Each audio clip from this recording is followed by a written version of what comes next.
Good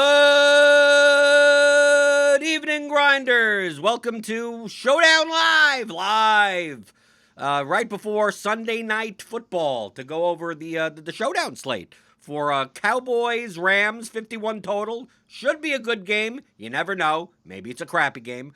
Joining me, I'm Jordan Cooper, aka Blender HD, Blenderhead, whatever. Hopefully on top of you. Hopefully winning first place unduplicated in tonight's Showdown contest. I made 10 lineups. And I'm joined here by one of the newer additions to RotoGrinders. It's Keith Eister, Eyes 819.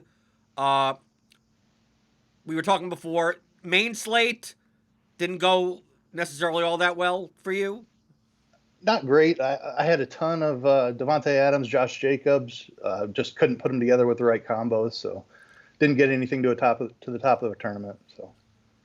Right, and also for those that I cannot send the sound to the RG app, so I don't know how I would tell you this, because if you're trying to listen on the RG app, you can't hear what I'm saying. But if you're trying to do that for whatever this software thing is giving me like an expired whatever, I'll have to sort that out for tomorrow's show, I guess, because I could broadcast for the crunch time stuff, but not to the free stuff, whatever. I don't want to get you into the intricacies because I have to produce this show, so. It gave me an error message, and I can't send it there. So come to YouTube, and we'll talk about this Showdown slate coming up in about 40 minutes, right? 30 minutes or so. Both of us, I mean, I think we both think similarly. We play the large field Showdown slates. So like if you're looking for like cash game, I mean Showdown is so variance. I mean, you can play Showdown Cash. Or if you're playing a smaller field GPP, I guess this applies a little bit more. You may not have to get, completely off the board. But, I mean, the main targets for both teams, it's a 51 total. The expected outcome is a close game with a lot of offense, right? Yep, absolutely. I'm right there with you. That's how I see it. A little bit of back and forth. I like both sides of this. So, yeah, I think everybody knows who the top plays are. Well, maybe they don't. Okay, let's quickly go. I mean, essentially the target tree for the Cowboys. Prescott at quarterback, Zeke running the ball. Maybe he'll pass catches out of the backfield, catch passes. Then you got Cooper, you got Kupp, you got the rookie Lamb. You got Jarwin at tight end. Blake Bell is like the blocking tight end. I think they got a third one also. Dalton Schultz, I guess. Obviously the kicker and the defense. And then the Rams target tree, they tend to play more 12 personnel. So it's usually 2 wide receiver sets. Yeah, you're going to have Woods and Kupp, and then Higbee, and then Everett in 12 personnel, and then a third wide receiver. It's been Josh Reynolds, but there's also this new guy, Van Jefferson Jr. He could be out there. And then the running back situation for the Rams is just, who knows, right? Malcolm Brown is the starter by name. He's more of a downhill runner, doesn't really catch passes out of the backfield. They drafted Cam Akers. Darrell Henderson is active for the game. Supposedly, they'll be mixing them all in. And then, obviously, on the Dallas side, you have Tony Pollard. So if you don't think Zeke is going to play all 3 downs, if he's going to take a series off for whatever reason, or they're just up by 4 touchdowns, Tony Pollard, I guess, is in play. Is there anyone that, outside of the guys that you maybe hope that maybe they see one snap? Did I miss anyone? Nope, I think you got them all. And I mean, kickers and defenses, obviously you could play. So, I know a lot of people talk about who the optimal captain is.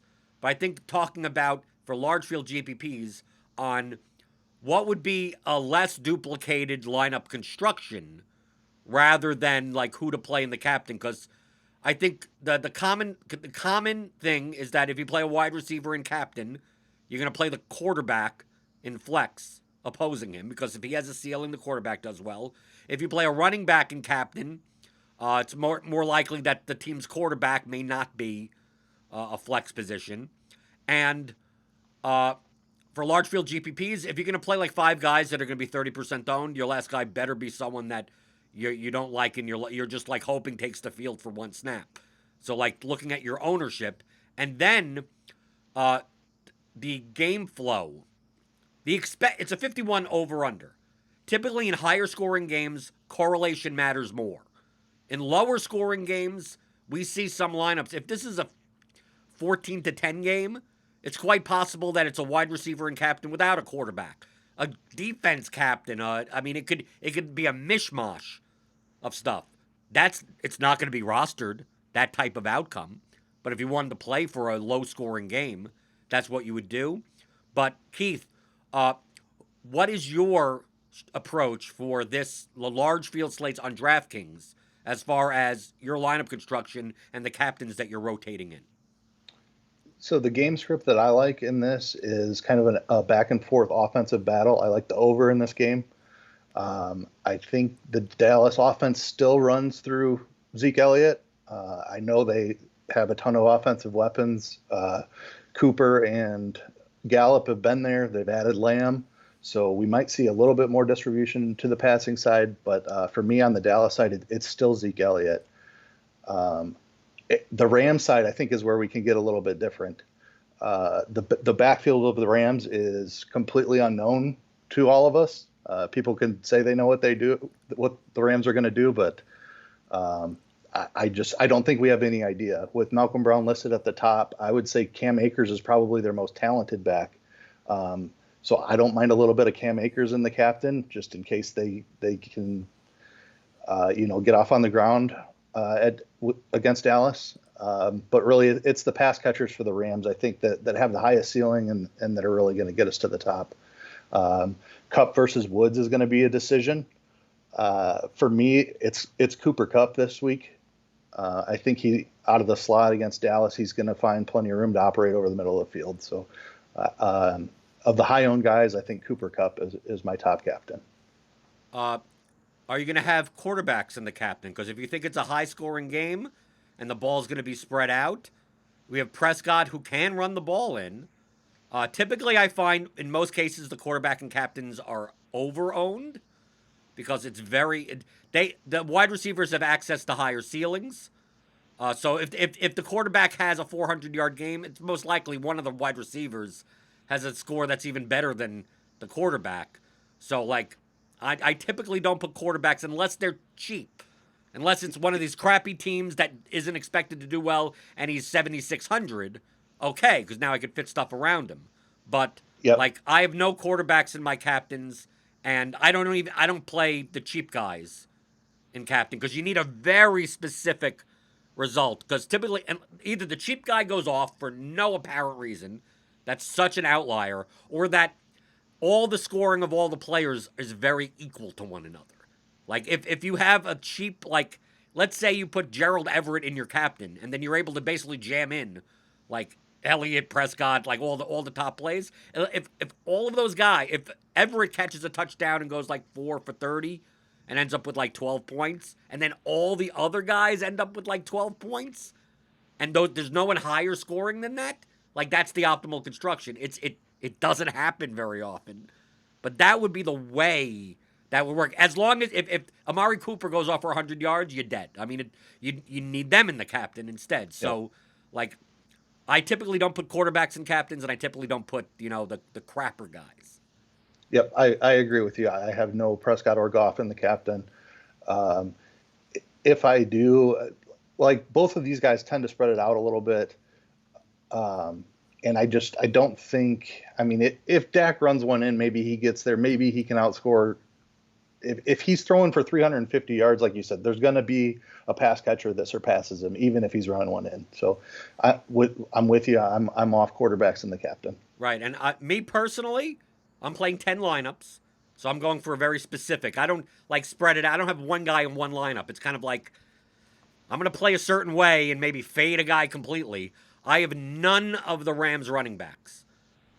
Only because of their prices. If they were cheaper, I looked at Malcolm Brown at 4,800 going if he falls in the end zone, right? That could happen. But the constructions that he works in the flex, I think, are too chalky. So I didn't want to do that. I think Akers is overpriced at 6,800 unless you think he's going to get 20 touches. But I don't know. Henderson, Who knows how often he'll be on the field? I mean, yeah, I mean, at least he's 3,400 and he's 5% owned. But like, I'd rather a receiver at that point.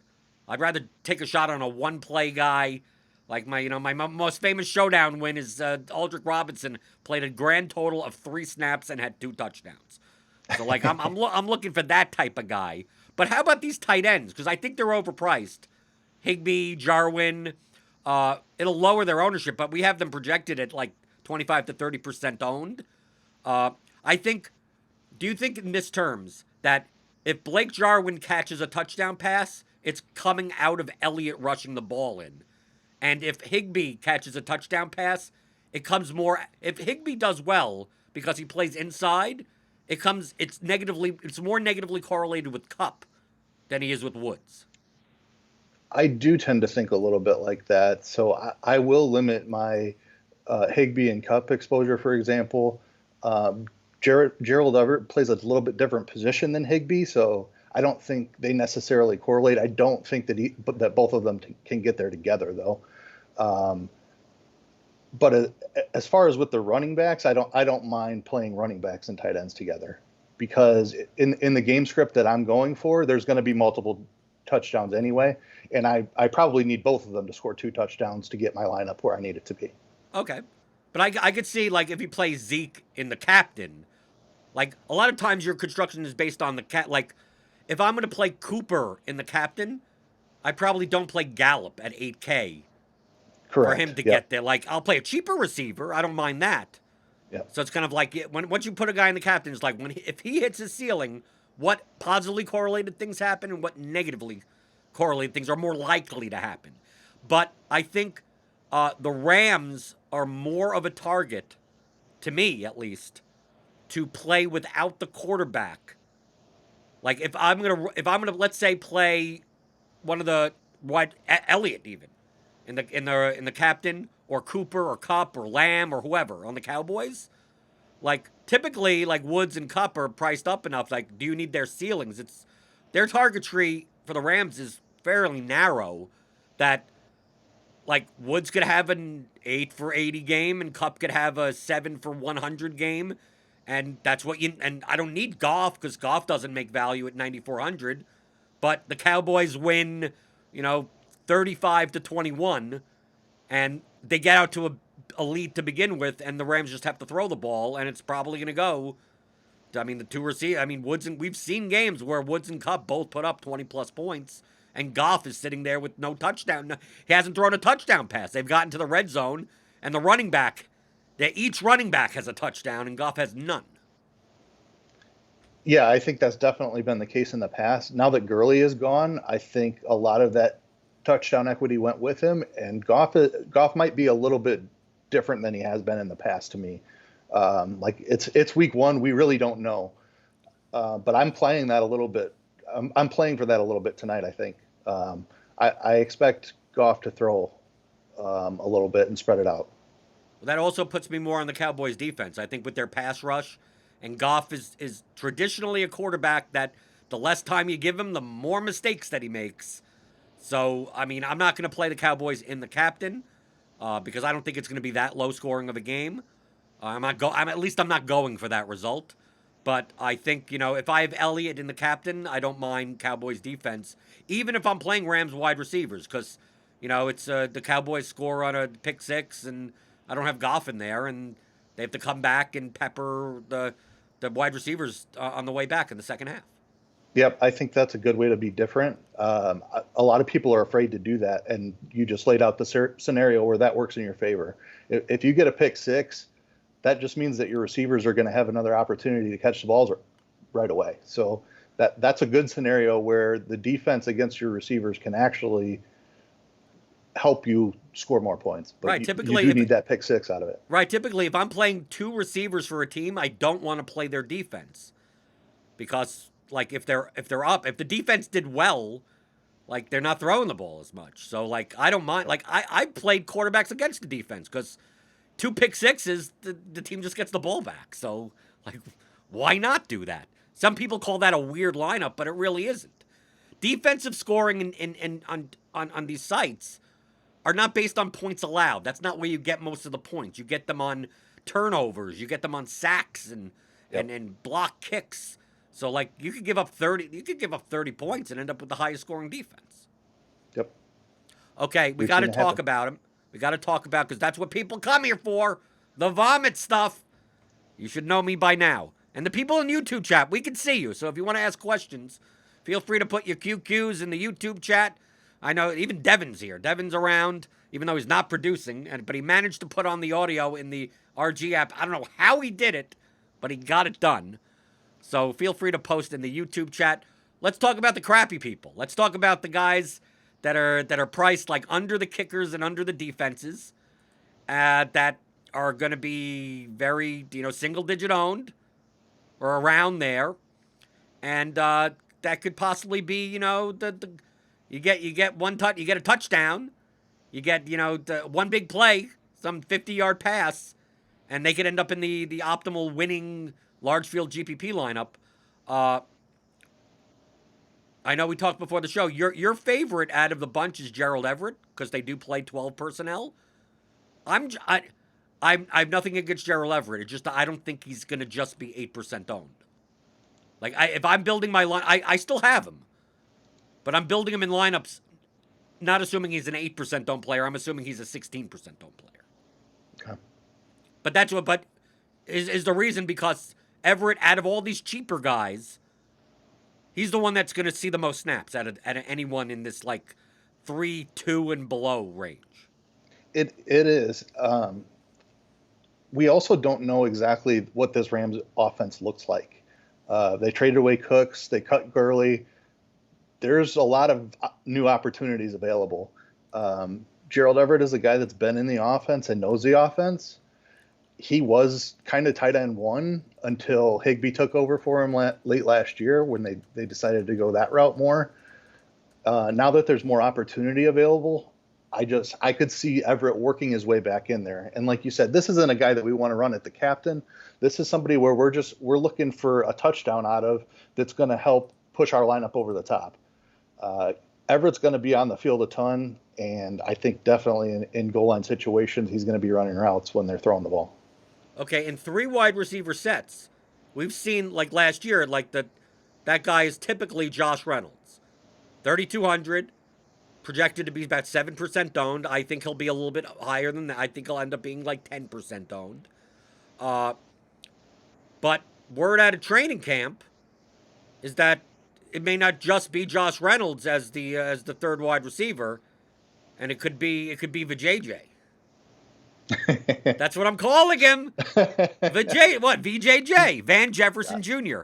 I've literally never heard of this guy before today. Literally never. But I went into the blitz projections, and I'm like, he's projected. He's a median of 6. He's a similar median to Gerald Everett. I mean, these medians are like so wide variance. Like the median 6. It's more like 0 or 14. So It's not like that. So I'm looking at 1.6K. I think he'll be 3 times less owned than Everett in that sense, especially if I'm building lineups to avoid duplication and I'm leaving money on the table. Like, instead of playing Josh Reynolds, I'm playing Van Jefferson, leaving $1,600 on the table. And if it just so happens, we've seen, look at Sunday. Look at today. Think of what you thought yesterday, like before the slate started. Oh, I know what's going to happen. I know how they're going to look. I know how many snaps this guy's going to take. We just saw 12 games.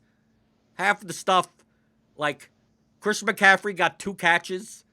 Eckler didn't get any targets. I mean, we Josh Jacobs is catching the ball out of the backfield. I mean, like, we don't know. Traquan Smith played more snaps than Emmanuel Sanders. We don't know anything. So I'll take a shot on especially if Dallas gets up to a lead and maybe they run more 3 wide receiver sets. If he's going to be 5% owned and maybe break a big play, he could be the winner. I like that call a lot because I'm not calling anything. I hate that word. Well, call. I'm not calling that he'll do anything. It's a very low probability play. Most likely, he gets maybe 6 it's one stacks. That makes sense. Right. It's just more than his like. I'm trying to win 100,000. I'm trying to win. I don't even know what the first place is. The reason it makes sense is because Josh Reynolds has been there, and we've seen these Rams receivers get hurt and go down. and Josh Reynolds has been given opportunities and hasn't really done anything with them. So who's to say that Van Jefferson isn't going to get the first shot at the slot tonight? I totally like that angle where you're coming from there. Yeah, he might get routes out of the slot and nobody's going to play him. And if he's running out of the slot, then I love it. And it makes your lineup construction so much different. Because at 3,200 for Josh Reynolds, like those if for me to leave money on the table, I'm really hampering my lineup by I'm losing one of like the top like median guys. But right, and that's why my guy was Everett. Right. He's down there. He's even cheaper at 1,000. But yeah, Jefferson we're thinking along the same lines in that there's going to be a secondary Rams pass catcher that is probably going to find the end zone at some point tonight, and he's the guy that we're going to need to win. Right, and he's going to be cheap enough that 8 points out of that guy may be the optimal. Yep. How about even cheaper than that? Jarwin is their main tight end, but in like running play in blocking situations, we're probably going to see either Blake Bell or Dalton Schultz. Most probably Blake Bell. Blake Bell's more of a blocker. His median is less than a point because, like, he really doesn't catch pass. He's a blocker. But what do we see on the goal line? The play action and the tight end corner, like. That's the play that Blake Bell would score on. So, like, we've seen them throw it to offensive tackles before. They can certainly throw it to the blocking tight end. Right. So that's the situation where you throw. That's the YOLO. You're not going to see him get any targets during regular play. Probably it'll be a play action type of situation. But that's if he's going to be like we have Blake Bell at 7% ownership, and Van Jefferson is even lower than that. So, like, at least Van Jefferson is like an actual wide receiver, like someone that if he's on the field, he's going to be running a route. I mean, like he's going. There's some intention that he could be open and he could get a pass. Blake Bell, he could be on the field for 14 plays and run nothing. He could run literally nothing. Yeah, that one's a little off the board for me. That's Vomitus as Vomitus gets for sure. Right, and no one else down here. I mean, we got inactives. There's no surprise inactives or anyone that's that's down here. I mean, I just left all the unprojected players in just because it's Showdown. Why the hell not? Let's look in the YouTube chat. How should I build my lineup around Zeke at captain? I think so. It's game script dependent, right? If you're building Zeke at captain, you're expecting multiple touchdowns from him. So you have to think in that game script, the Cowboys are probably leading the game. So the first two guys I would have in, I would say, are Rams pass catchers. Pick your favorite one out of Kupp and Woods, and then I would go down to someone cheaper, probably. Like we're talking about in this Josh Reynolds, Van Jefferson, Gerald Everett range. Right. People are asking still about the cheap captains. There are instances where that works out. They're typically in lower scoring games or in games where everyone gets about equal points. At a 51 total, it doesn't profile as one of those types of games.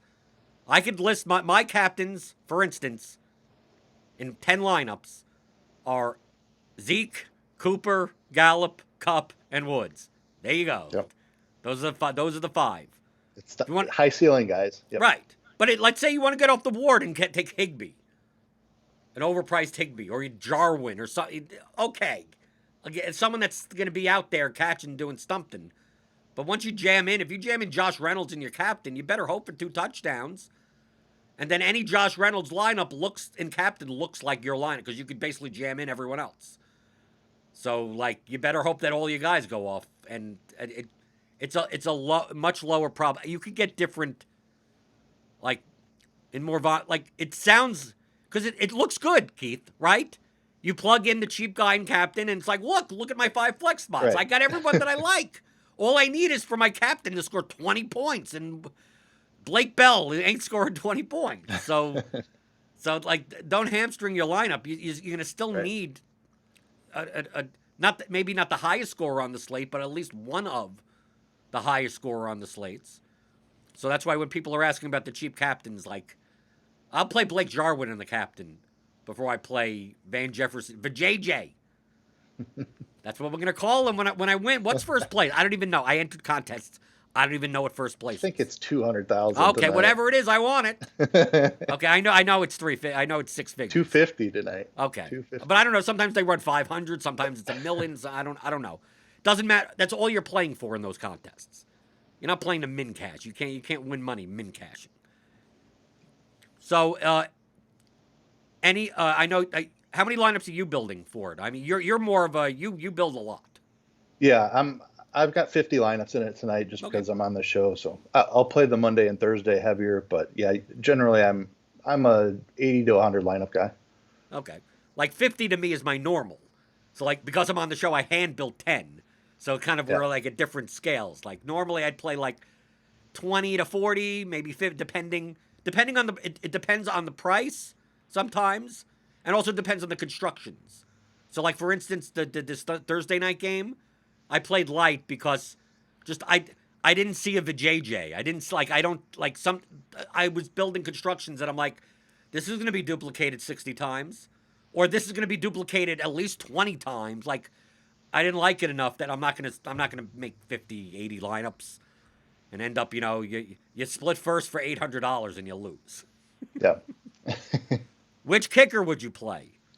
I think obviously Zerline. I mean, if you have the upside there, he's the leg. The problem is that I think the kickers. I've neither kicker in any of my lineups. Same. Kickers are good in lineups, good in games that are low scoring. So if you're going to go for a low scoring game, which is a lower probability, less people will do it though, so you're good. Then you could play a kicker. I typically don't play two kickers in the same lineup. But in a higher scoring game, at 4,200 and 4,000, as long as someone underneath them scores a decent amount of points, a kicker with 9 points ain't going to be optimal at 4K. Yep, I agree. I'd much rather take a shot on Gerald Everett falling in the end zone, or Van Jefferson falling in the end zone, or you got to call Brown him by his name. But JJ falling in the end zone. QQ, Akers or Higbee? I think it depends on your lineup. Yeah, it's Higbee for me. The Akers role is completely unknown at this point. Malcolm Brown is listed as a starter. I mentioned already that I think Akers is the most talented, but we've seen other situations today where the most talented guy isn't getting the most run. I mean, Peyton Barber scored 2 touchdowns. Or look what happened. Adrian Peterson's running the ball. I mean, like, we don't know. If people were off of Cam Akers at 6,800, if you told me he was 10% projected owned, I'd be okay. Maybe he becomes the bell cow. But at 35% projected ownership, get out of here. What are you, nuts? And if he beats me, God bless. Then I go into the next slate. That ownership. That's what I do sometimes. Some people ask me. They go, well, what happens if he does well? I go, then you lose. Like, what? There's another slate tomorrow. Is this all of your money? Are you going to be out in the street living homeless? Like, you just have to make a choice, and if you're wrong, you lose, and that's it. Thoughts on Malcolm Brown? Like, Malcolm Brown, we've seen weirder things. Maybe Henderson barely plays. Malcolm Brown runs well, and they just run with him. They just like roll with the hot hand. And Akers is just coming in every so often. And it's the Malcolm Brown. We've seen it. Yeah, we've seen it with Gurley. The Malcolm Brown troll game. Rushing 18 for 42 and 2 touchdowns. Yeah. At the projected ownership and the price tag, I think Malcolm Brown is the best Rams running back to play. Right, because of the price. If they were all equal, yeah. I mean, if they were all with 6K, I wouldn't like them at all anyway. Right. How about Pollard on the other side? I know I kind of mention him. I don't think I would play Pollard and Zeke in the same lineup. No, I think you're playing Pollard for an injury. If Zeke comes up lame and Pollard gets the whole second half, well, then he's going to pay off the price tag. The chances that the Cowboys get down to the goal line and hand it off to Pollard instead of Zeke are pretty slim, in my opinion. I think it's more that Pollard may get third down work instead of Zeke. Or there is an instance where you could play Zeke and Pollard in the same lineup. That's a complete blowout. That's in the third quarter, it's 34-3, and the fourth quarter is just Pollard running the ball. And Zeke already has his 3 touchdowns. Like, I always want to mention the outcomes that could happen, because what ends up happening is that one of those outcomes kind of happens, and they go, you said that it couldn't win. I'm like, yes, anything can win. It's just, what's the probability of it winning? I'll take the JJ over Pollard. None of these guys down here are going to play. I mean, I didn't like Malik Turner. Like, is he even active? I mean, I don't even know who Johnny Munt is. Sounds like an old school baseball player. Nasimba Webster. Yeah, I mean, projection of 0.18. I don't even know how you get to that. Do you think people are going to be on CeeDee Lamb? The shiny new object? I think they should be more than what our ownership projection has them. If he's going to be 15% owned, I'm happy. I've got interest. Right. For sure. I think in my 10 lineups, I think he's like, I got him in like 4 out of 10 or something. Yeah. Because, I mean, the way that the Cowboys spread their offense, like, we've seen, I mean, when Cobb was there, they'll rotate them around, and then obviously you have to put in Jalen Ramsey may shadow Amari Cooper, that type of crap in. Not like they're going to design plays to get the ball to him anyway. Right. But, if they run 3 wide receiver sets, I mean, it's going to be CeeDee Lamb, and he's 5,800. 2-3 big plays, 100-yard bonus, a touchdown. There you go. And everyone with Amari Cooper or Michael Gallup is sitting there going, and everyone calls them troll touchdowns. Hey, every troll touchdown to you, to a couple of people, is the best thing in the world. Yep. What would be a true troll touchdown for this?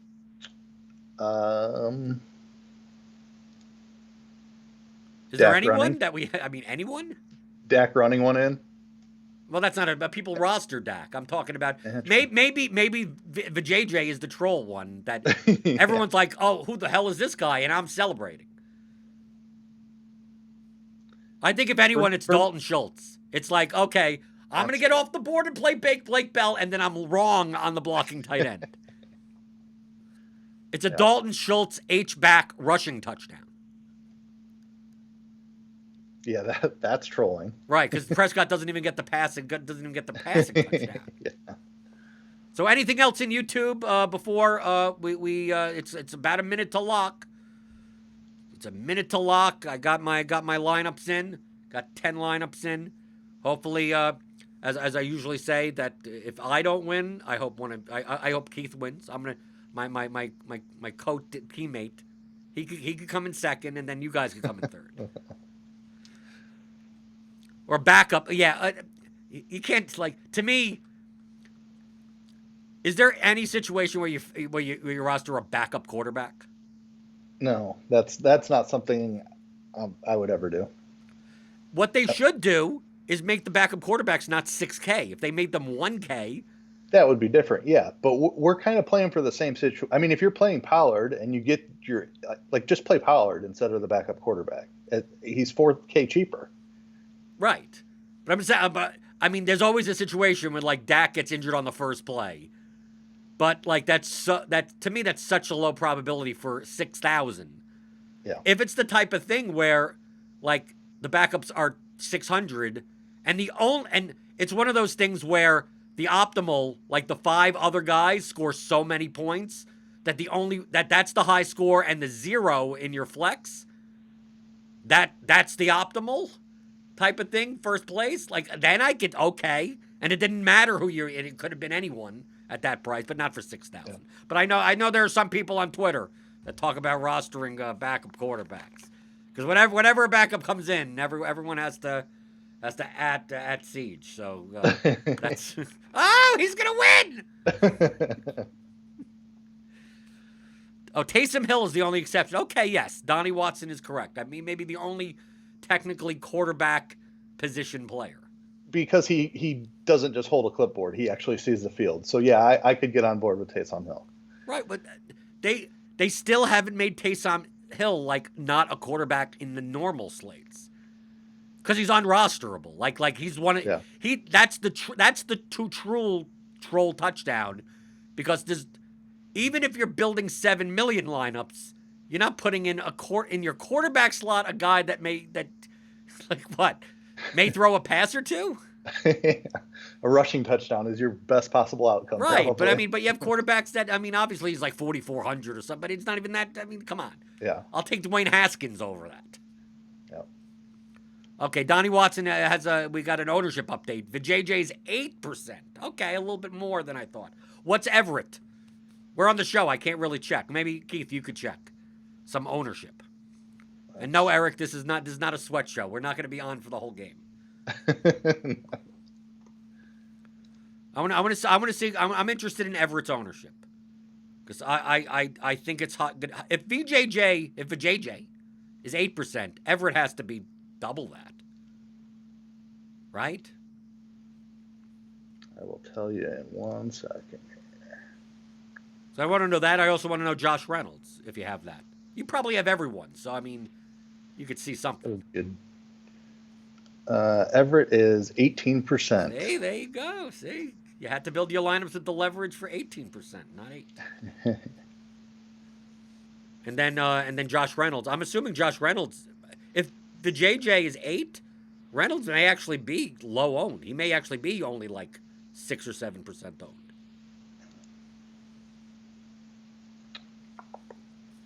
Someone says Eric Johnson says that Cooper's only 30%. That's good news. Yeah, I prefer him at lower ownership. I don't care about the captain ownership, Donnie, in the YouTube chat. I care about just regular ownership. I'm building lineups that if they succeed in captain, my lineup's going to be good anyway. Because I don't know how much Josh Reynolds did you play that you're trying to look for him. Not very much. And how about CeeDee Lamb? I played more. I'm going to guess CeeDee Lamb is 22% owned. I'm going to guess. Projected for 15.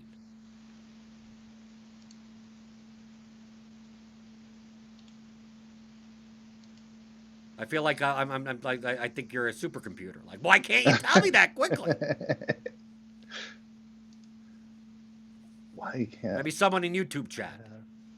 Obviously, I could look. Obviously, I could look. But I mean, we're on a show. I don't want to just be two people just like, oh, we're going to look at our phones and look at ownership. 8% for JJ. Jarwin's 21. Jarwin's okay. That's Jarwin was projected for 25. So okay, that makes sense. Like I want to know like Cam Akers. I want to know everyone. Screw it. Why am I mentioning people? It's the main guy. Like I don't care about Kupp and Woods. I mean I know they're owned. I'm talking about like the guys that, like the running backs for the Rams, like those types of guys. I don't care about the kicker ownership. It doesn't matter to me. Akers 16. Oh God, way under. Oh, yeah. See, I would have considered playing Akers at 16% ownership, not 35. So I'm assuming if Akers is that low, I'm assuming Brown is way higher than 14. Yeah, unfortunately, I think you're right. Which is good that I didn't play him, so that's fine.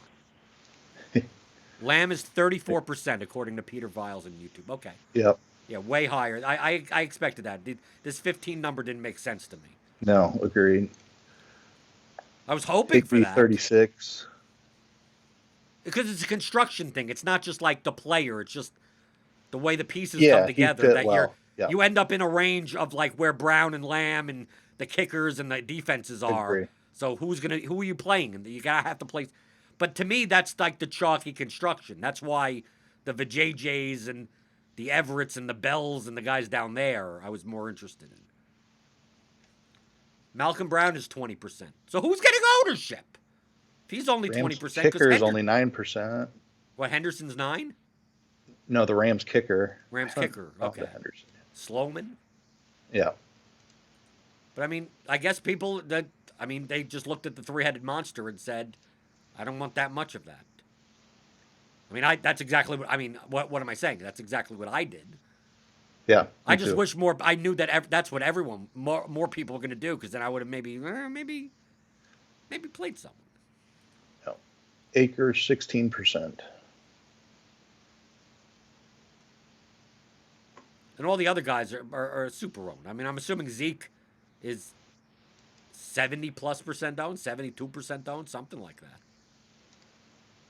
Zeke 76. Yeah, so there you go. I only have Zeke. I think I only have Zeke in 4 out of 10 line. I mean, because that's the easiest place to get leverage. Like, just the guy's going to be in 3/4 of the lineups, and if they don't, if he run 22 for 80 and no touchdowns, like I don't need him anymore. And then if he gets injured, then great. Then basically 3/4 of the lineups get destroyed. Okay. So anything else before we get out of here? I don't know if the game started. I can never tell. It did. Yeah, it's kicked off.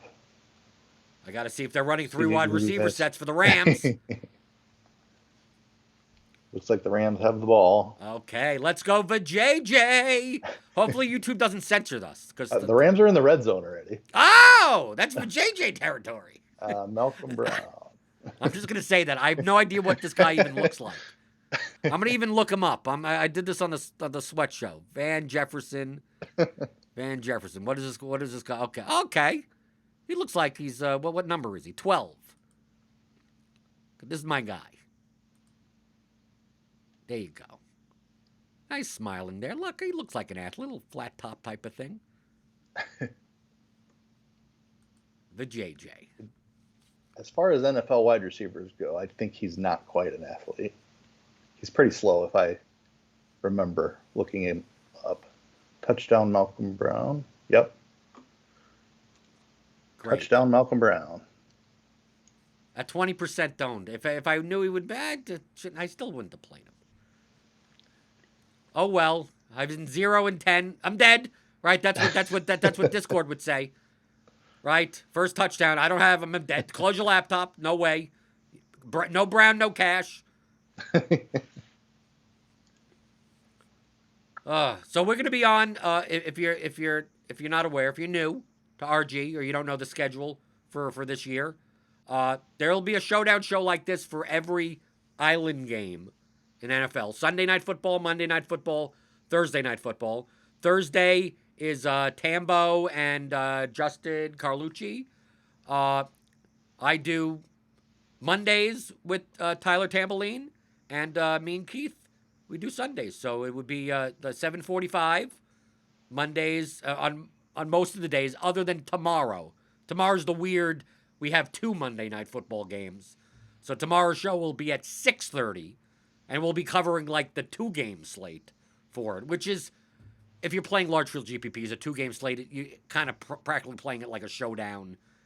Maybe you don't have to get to the JJ zone, but you kind of like. And these 2 games tomorrow, I don't know if you looked at it. I didn't realize how bad the 2 games were. They're bad. I haven't even looked at it. No. It's Steelers Giants, and it's Titans Broncos. Oh wow! Like the Titans Broncos one, I look and I go, wow. but that really, if you want to play that game as a shootout, no one's doing it. Like, it's in Denver too, isn't it? Right. And Sutton is questionable, and they have like these garbage receivers, and then you have obviously Derrick Henry on one side. You're like, there's no way that he could rush for 180 yards again, and then he does it. Yep. And then he'll rush for that, and Brown will catch 100 yards and Tannehill, and he's thrown 16 times, and you're wondering how this happened. And then you have Drew Lock on the other side, and then now you have Melvin Gordon's there. So tomorrow's kind of a crap show, but we'll be on about half an hour, 40 minutes, 6:30 p.m. tomorrow. So how much Brown did you have? Do you have over 20%? I have over 20%. Oh, so you're good. You're over the field. Let me see. Oh, you got a shot. Me, I'm just God. Should I even bother watching the game? I have no Brown. I don't have that good of a shot. Right. No Brown whatsoever. Close the laptop. Keith is 1. 24% Brown.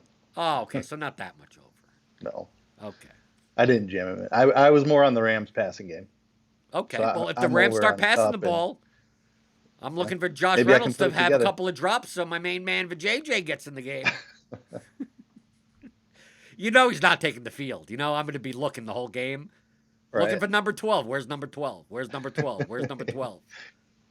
He'll be at craft services eating bologna sandwiches. Okay, so we're going to get out of here. So for Keith, you can follow him, Eyes819 DFS. Yep. He won't follow you, nor will he tweet, but you could do it anyway. I'm Blender HD on Twitter, and normally on Crunch Time I would say go crunch yourself, but this is a free show, so this is not technically Crunch Time. So maybe I should it's Showdown. Should I show myself? Do they want me to show myself? I'm gonna close my laptop. Now you're closing your laptop. Okay, no Brown, no cash. Good luck, and we'll see you tomorrow.